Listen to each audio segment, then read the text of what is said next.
P നരേന്ദ്രനാഥിന്റെ ബാലസാഹിത്യ കൃതികൾ. പറയിപെറ്റ പന്തിരുകുലം.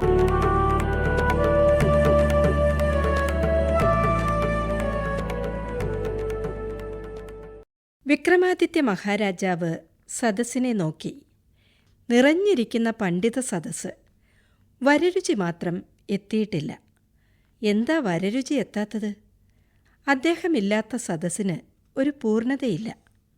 കേവലം 19 വയസ്സ് മാത്രമുള്ള വരരുചി ഇത്ര ചെറുപ്പത്തിൽ തന്നെ എങ്ങനെ പണ്ഡിതവര്യനായി മാറി? അദ്ദേഹത്തിൻ്റെ പരിജ്ഞാനം ആഴമുള്ളതാണ്. വായന കൊണ്ട് മാത്രം നേടിയ ജ്ഞാനമല്ലാതെ ഒരുപാട് ദേശങ്ങൾ അദ്ദേഹം കണ്ടു. ഒരുപാട് മനുഷ്യരെ കണ്ടു. അറിവുള്ളവരെയും അറിവില്ലാത്തവരെയും കണ്ടു. ഗ്രന്ഥപാരായണത്തിൽ മുഴുകി അനേകം പണ്ഡിതന്മാരെ വാദത്തിൽ തോൽപ്പിച്ചു. വിക്രമാദിത്യ മന്നൻ സിംഹാസനത്തിൽ അല്പമൊന്ന് ചാഞ്ഞിരുന്നു.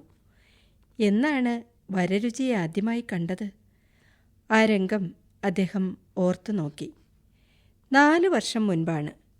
മീശ മുളയ്ക്കാത്ത ഒരു പയ്യൻ തൻ്റെ മുന്നിൽ നിൽക്കുന്നു. പ്രായത്തിനതീതമായ വളർച്ച, നീളമുള്ള നല്ലോണം കറുത്ത കുടുമ, നെറ്റിയിൽ ഭസ്മക്കുറി, വെളുത്ത മാറിടം, മാറിടത്തിൽ പൂണൂൽ തെളിഞ്ഞു കാണാം. എന്തിനാണ് ഈ കുട്ടി വന്നിരിക്കുന്നത്? ഇരിക്കൂ. തൊട്ടു സമീപത്തുള്ള പീഠം ചൂണ്ടിക്കാണിച്ചുകൊണ്ട് വിക്രമാദിത്യൻ പറഞ്ഞു. ആ കുട്ടി ഒട്ടും മടിച്ചില്ല. ഒന്ന് നീട്ടി തൊഴുതു. പീഠം അല്പം മുന്നിലേക്ക് വലിച്ചിട്ടു. ഇരുന്നു. ആരാണ്? എൻ്റെ പേര് വരരുചി എന്നാണ്. എന്താണ് വന്നത്? ഇവിടുത്തെ പണ്ഡിത സദസ്സിൽ എന്നെയും ചേർക്കണം. വിക്രമാദിത്യൻ അമ്പരന്നു. വരരുചിയെ സൂക്ഷിച്ചു നോക്കി. ഗാംഭീര്യം ഓളം വെട്ടിയൊഴുകുന്ന മുഖം, ഉറച്ച ശബ്ദം, ഒരാജ്ഞ പോലെ. അതിന് വരരുചി പണ്ഡിതനാണോ? ഞാൻ പണ്ഡിതനാണ് എന്ന് സ്വയം പറയേണ്ടി വന്നതിൽ ഖേദമുണ്ട്. അതെ, ഞാൻ പണ്ഡിതനാണ്. പരീക്ഷിക്കട്ടെ? പരീക്ഷിക്കാം. ഗീതയിൽ ഏറ്റവും പ്രധാനപ്പെട്ട ശ്ലോകം ഏതാണ്? സർവധർമാൻ പരിത്യജ്യ എന്ന ശ്ലോകം.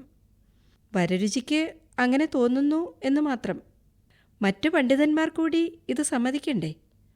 സൂര്യൻ കിഴക്ക് ദിക്കിലേ ഉദിക്കൂ എന്ന് പറഞ്ഞാൽ അതിനൊരു വാഗ്വാദം ആവശ്യമാണോ? വെള്ളത്തിന് രുചിയും ഗന്ധവുമില്ലെന്ന് പറഞ്ഞാൽ അതിനൊരു തർക്കം ആവശ്യമാണോ? വിക്രമാദിത്യൻ ആ കുട്ടിയുടെ കണ്ണുകളിലേക്ക് തറപ്പിച്ചു നോക്കി. എന്തുകൊണ്ടാണ് സർവധർമാൻ പരിത്യജ്യ എന്ന വരികളാണ് പ്രധാനപ്പെട്ടതെന്ന് വരരുചി പറയുന്നത്? വിശദീകരിക്കൂ. വിക്രമാദിത്യൻ ആവശ്യപ്പെട്ടു. എല്ലാ ധർമ്മങ്ങളെയും പരിത്യജിക്കാനാണ് ശ്രീകൃഷ്ണൻ ആവശ്യപ്പെടുന്നത്. എല്ലാ ധർമ്മങ്ങളും പരിത്യജിച്ചാൽ ലോകം മുടിയില്ലേ? അരാജകത്വം വിളയാടില്ലേ? എല്ലാ ധർമ്മങ്ങളും ഉപേക്ഷിച്ച് എല്ലാം തന്നിൽ സമർപ്പിക്കാനാണ് ഭഗവാൻ കൃഷ്ണൻ പറഞ്ഞത്. ആ സമർപ്പണം കർത്തവ്യം നിർവഹിക്കലാണ്. കർത്തവ്യം നിറവേറ്റുന്നതിൻ്റെ മുന്നിൽ ധർമ്മം ഒരു പ്രതിബന്ധമാകരുത്. അഥവാ എല്ലാം ഭഗവാനിൽ സമർപ്പിക്കുന്ന ഒരുത്തന് അധർമ്മം ചെയ്യാൻ പറ്റുമോ? വിക്രമാദിത്യൻ ഒരു നിമിഷം അമ്പരന്നിരുന്നു പോയി. എത്രമേൽ വാചാലനാണ് കുട്ടി! മർമ്മം മനസ്സിലാക്കിയിട്ടാണ് അവൻ സംസാരിക്കുന്നത്. പറയൂ, എൻ്റെ ഇപ്പോഴത്തെ കർത്തവ്യം അഥവാ ധർമ്മം എന്താണ്?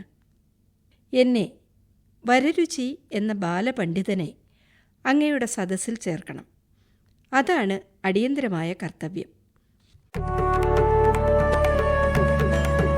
പി നരേന്ദ്രനാഥിന്റെ ബാലസാഹിത്യ കൃതികൾ വായിച്ചത് പ്രീതി.